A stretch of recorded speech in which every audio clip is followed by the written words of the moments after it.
Hello, this is The Harboring Light. I'm Mary. I give a conservative perspective about the world around me. Feedback is immensely important. Feel free to reach out. 2 ways to do that: email and YouTube. Now, advertisement for my podcast is on the Paramount Plus streaming app and the affiliates with it. And that crosses to Pluto and things like of that nature. So you hear an ad that's talking about the Harboring Light? Hey, that's me. So check that all out. Alright, so I'm pretty much on all different platforms, so it won't be hard to find me. So it's Friday, and I'm focusing in on all of you in the culture. This time, I am going to talk about the Philippine literature. Here we go.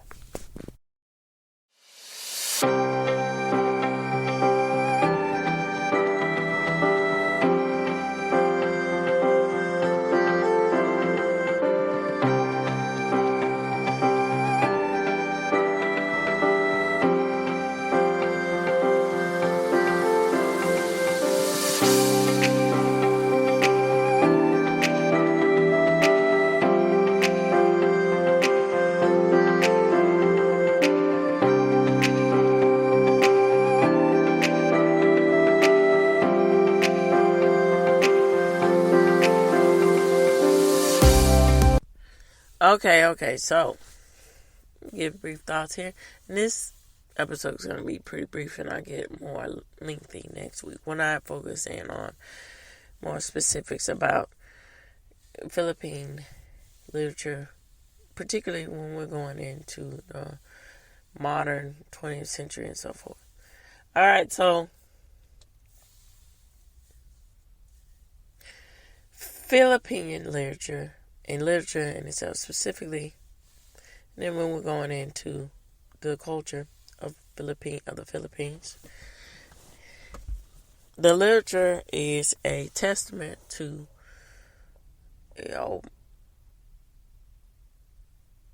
what are the values within that are placed within the Philippine culture.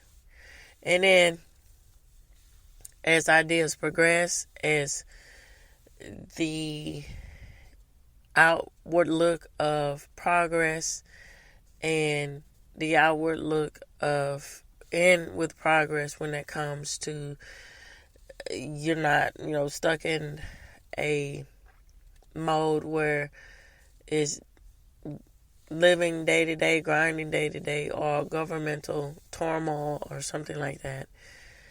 And then that's, I digress with that because it's quite interesting. And then I'll get into the facts about Philippine literature. So, Melda Marcos here. That is a really, really, really hot press button issue when we come into the aspects of governmental power, the aspects of tier, social class, and there's so many subjects that can be brought about when we talk about her as a figure. So what point am I getting at here? So Madam Marcos here, she, for those who know and those who don't, here we go. I'm going to sit down and talk about it here.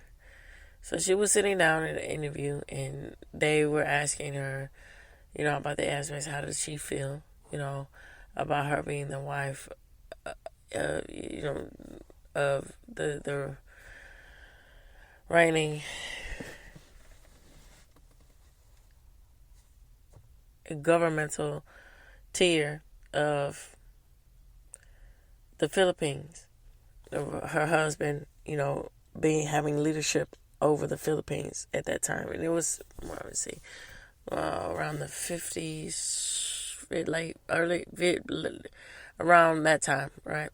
So this is when we get into the modern century. And then, in the 50s in itself, my God, it was just a pivotal time for exploration and change. And so she sits down and she, gives her points of views. It's pretty much kind of, you know, tipping on not really grounded. Somebody that's not really grounded in reality, okay? And so, she goes on and she prides herself with how much she is, enamored with fashion. To the point you go into her closet and you see all of these shoes and everything. And it's appalling because it's like, you do realize that that's on the backs of the Philippine people, and that where this money, where is it being dispersed, and how is it being allocated properly, and as far as it goes with the Philippine economy. So with that said, as I said before, that's why I think it's really good to focus in on literature that was going on in the 20th century, because it isn't if you allow it to, it is an unabridged compass onto what people how people view themselves in in a very complex world. So with this said, okay, so I am going to pull up some facts about all of this. Okay, about Philippine literature. Alright, so. Alright, okay.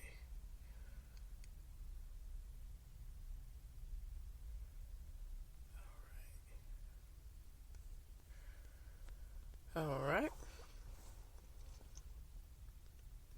Alright, so. Alright, so here we go. The Philippine literature. Philippine literature encompasses the rich tapestry of literature works originating from the Philippines, shaped by its diverse culture and languages. It traces its roots back to the oral storytelling traditions of indigenous people long before European colonization. So yeah, I mean, and that's why so many countless. Yeah, it's just fascinating when you think you know things, and then it turns out all you is only a sliver of what actually happened, and it accounts to a lot of times with tradition and going and accounting for history. Oral traditions is something that wasn't documented, so it's. The idea behind it is very humbling because it enforces and reminds you as a human being that it's important to have a communal bond with one another and have this shared atmosphere of a place where you can just be comfortable enough to talk about certain things and then pass that down, and hope intact that other generations have the respect to do so. Oh, hold on, I'll be right back.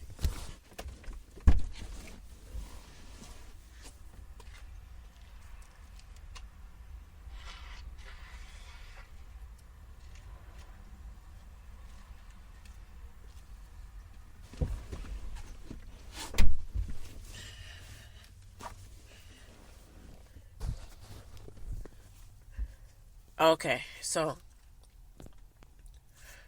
forgive me because my sinus is really kicking my butt right now, so bear with me.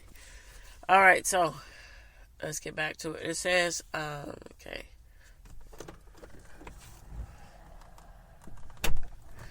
It says, let's see, tradition. All right, so with early works often conveyed through song, poems, and riddles. So the arrival of various traders and colonizers included the Spanish in the Americas. And so, this is very pronounced in how the Philippine language is too, with the Spanish influence and all of that. So, introducing significant cultural shifts, and especially with the American influence with the cuisine and stuff of that nature too, and in clothes and the aspects of fashion and cinema. So Philippine literature is typically categorized into distinct periods: pre-colonized, Spanish colonized, American colonized, and World War One, World War Two. No, I'm sorry. Let me say that again. It's just World War Two and post-war and modern. Each marked by unique storytelling styles and societal themes. Notable figures such as Jose Rizal, a revolutionary writer, and contemporary voice like Peter Soles and Neri have contributed to ongoing evolution of literary traditions.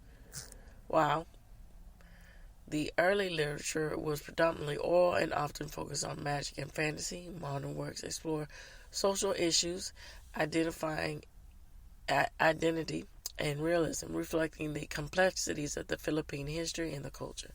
And I'll delve deeper into that next week. So the resurgence of traditional forms alongside the adaptation of modern literary styles highlights the dynamic and ever-changing nature of Philippine literature, making it a vital part of the country's cultural heritage. Now let's get back and trace back to the oral traditions. This is very reminiscent to me about the aspects of the impact of folklore. And see, within folklore, it's changed its shape and fashioned as time goes by, and all these, and readapted and retold in different ways. And it's really unique when you get to folklore. Folklore is quite different across many different cultures. But what keeps, people keep reminding, it keeps, what's the best way to say that? What is resident in people's mind a lot when it comes to folklore, it tends to be with the Greeks and the Romans. And why is that? For all the bad that was happening when it comes to the ins and outs of these cultures, people keep seeking it and looking at it, and then looking at the figures, mystical figures of these mythologies, because it's very relatable into the aspects of the modern world and how the subject matter is something that's timeless and is very universal. And that is a lot of what should be thought about and seen also too when we get into the oral traditions of a society, particularly when we get into the mystical folklore of the Philippine culture, because this in itself is the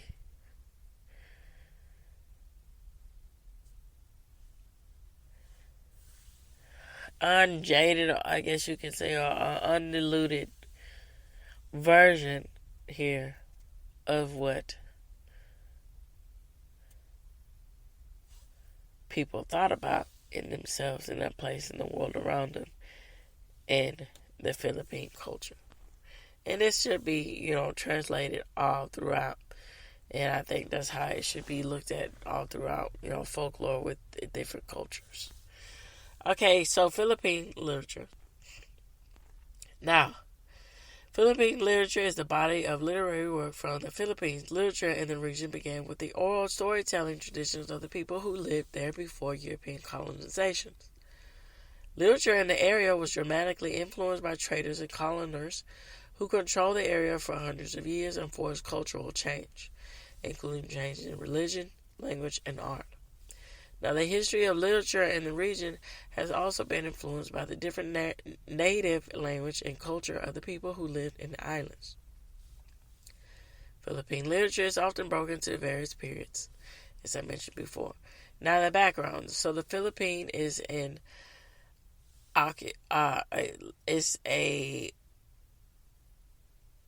island nation in the Pacific. So, the country includes more than 7,000 islands and is home to people who speak many different languages and have different cultures.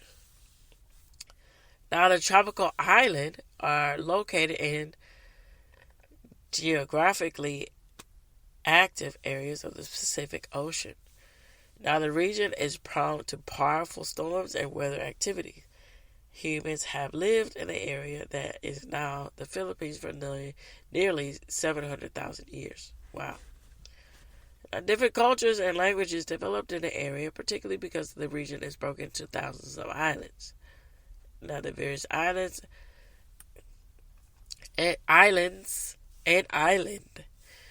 is grouped and developed into unique attributions, which would go on to influence the culture and literature of those areas. Now, I'm going to end on this. Alright, so people who inhabited the Philippines and the archipelago before colonization developed their own aspects of speaking, which is different from an alphabet because each symbol represents a syllable rather than a single speech sound. Although the inhabitants of different parts of what is now the Philippines may have been different syllables or alphabets. So the one known to scholars as of today is the Tagalog people. It is called the Babayan. So this form of writing was a type of inscription similar to the Sanskrit. So Spanish coloners destroyed much of the Babayan writing that was done when they arrived on the island of the Babayan writing that was done when they arrived on the island in an attempt to force their own language and culture on people. However, the Babayan survived on pots, coins, and other surfaces. So since the late 1900s, the Babayan style of writing has been somewhat researched in the Philippines. Now, this is a really good example of how, if you buy into the narrative that one specific ethnic group is oppressed, way more oppressed than the other, then it's really unfortunate because you're going to miss out a lot in the world. Because you're not going to have that shared sense that in reality we're all in this rock together and that, we're different, which is good. I mean, why would you want to have variety of in your life? Why would you want to talk to various people? Because if you don't do that, now this is my opinion. People have other opinions. Sure, I respect that. But I personally think if you just want to talk to people who are just like you all the time, or you just want to be centered around people who look like you all the time, you're not going to be able to have a more of a well-rounded, developed idea. Now, there's a difference between that too, with the aspects of, business relationships, friend relationships, and romantic relationships. Now, it's very important when it comes to that your values line are in with line are similar. But having everything all the same, that's you don't really have it in itself too, is a personal growth within yourself, because you don't have that challenge to help you, remind you, and help you see that maybe you should think about things in a different way and see things in a different way. Because if you have that on with you, and you have that flourishment and that encouragement with you, if you accept it, if you want it. Now, some people, they can't. They say they want tolerance and change. They don't actually want that. They just want to see the things they want to see and forget the rest. And that's really a hindrance, because you can't really flourish that way. So, needless to say, this is really a good example of that. That, we, with the aspects of going through hardships of oppression and the aspects of the history with that, we all share that understanding. But it's important to move past that and be determined to make and reshape and make things better, and not, dwell on that. And so the Philippines and a lot of other countries like the Philippines are really good examples of what happens when you take what you're given in a circumstance and make it better. Alright, so during the pre-colonial period in the Philippines, most storytelling was done orally, though some literature was written in the script. Songs and poems were popular forms of storytelling on the island, so the Tagalog people had different types of songs they would sing for different occasions. So, for instance, they sang a yuyay or a hilihi as a lullaby to put children to sleep. So they sang the Panabatan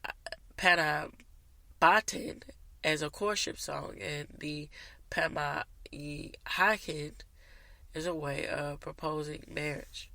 So other groups of people in the island also had traditional songs and poems they used to celebrate or commence important moments in life. For instance, on another part of the Philippines, people sang love songs called the talak and the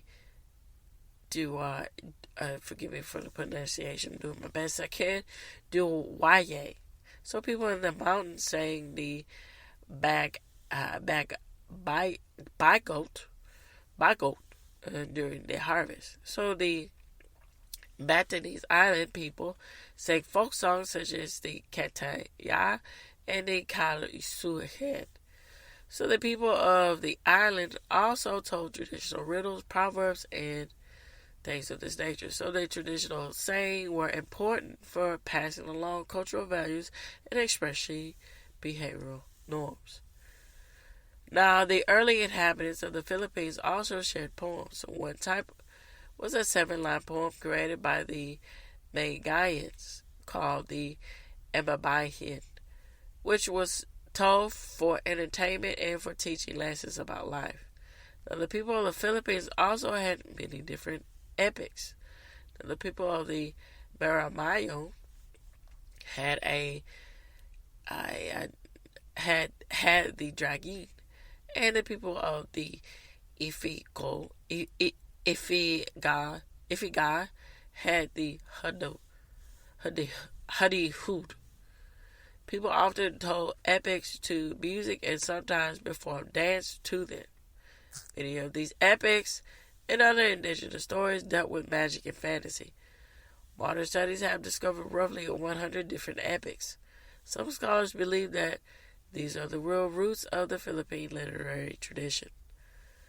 Starting in the 14th century and lasting through the beginning of the 20th century, traders and colonizers changed the cultural influence in the literary of the Philippines. Now, in the 14th century, Muslim traders reached the Philippines and the culture of the island began to change.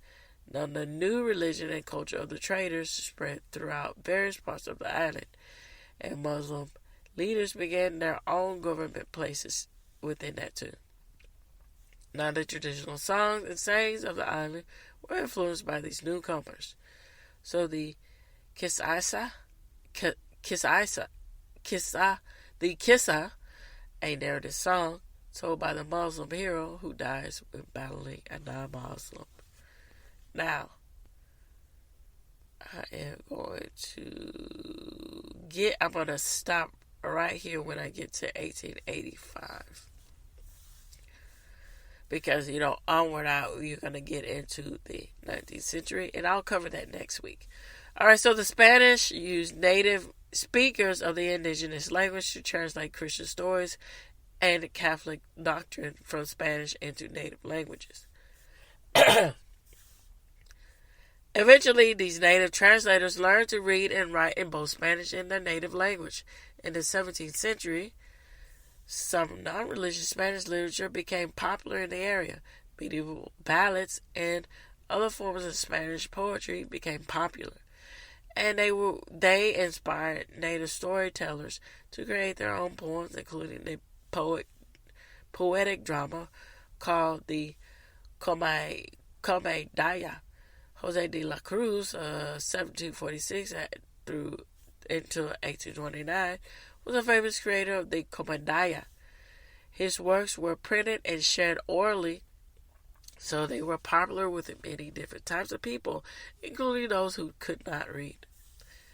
Spanish missionaries maintained control over printing presses into the late 19th century. So this is very evident, how things influence themselves with the aspects of, hey, government rule, and what do we really place themselves? Are they in the best interest for their citizens? And around this time, here we go with the Gutenberg, the printing press, and all this, and the Gutenberg, and the Bible, and all of this being printed. Now, and the aspects and the influence of the Catholicism and Protestant beliefs and all these kind of things, and with the church being, being dogmatic in their pursuits and their governmental pursuits of ruling over the people, of only controlling and making their people and having it to where their people are illiterate, so they can't think for themselves. They can't view religion and themselves and the world around them on their own.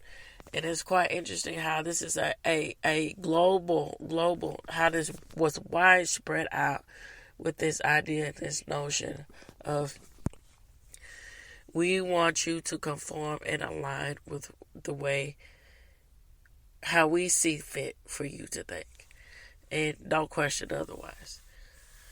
So, by the 19th century, let me go back. So, by the 19th century, printed language began to overtake the traditional way of sharing oral stories, songs, and poems. The first Philippine novel was the Naye of 1885 by Pedro Petro. So the novel, which was written in Spanish, was eventually translated to English and Tagalog. And so I'm going to end on this.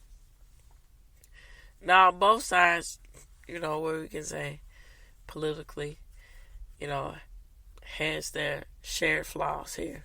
Has flaws. Some more than others. When we go push on the left, and then versus the right. And then I see it as, we should all just bind together when it comes to cultural issues and see all these different viewpoints. Even though, you might be like myself, I'm more conservative leaning in all of these things. But for the most part, what I just read is a really good example of how, you really have to be careful about the notion of what people are saying and presenting to you in the public. So what do I mean by this? So as of today, this is very relatable as of today. in the mainstream media, there's a lot of pushback and ideas and thoughts that painted a narrative, oh, we're more oppressed than ever. Oh, everything is, just chaos and destruction. Or minorities don't have a say or so forth. Now, when you buy, and then some people actually believe that this stuff is true. More evident than not. Because even, I don't know, let's go 10, 20 years ago, thinking like that, or seeing the world like that, or people having a platform like that, they were mocked and laughed out of the room, right? I think it's changed because of the aspects of it's become more and more one of two things. That either people are becoming too comfortable and they're kind of trying to, invent problems because where there are none, or it's one thing where people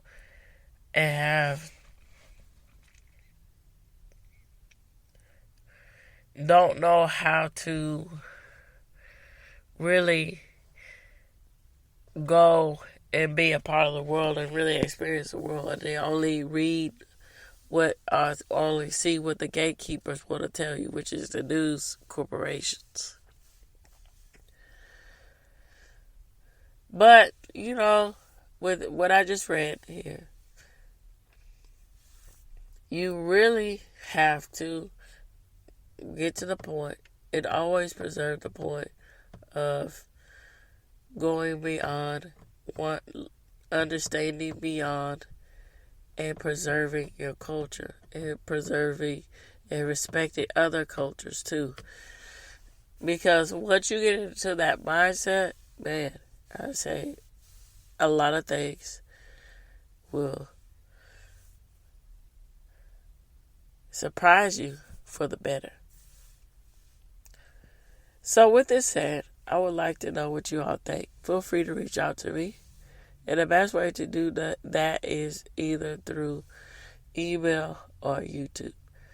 Alright, so this was the Heart Read Light. Tune in, turn up, and definitely take care. Bye-bye for now.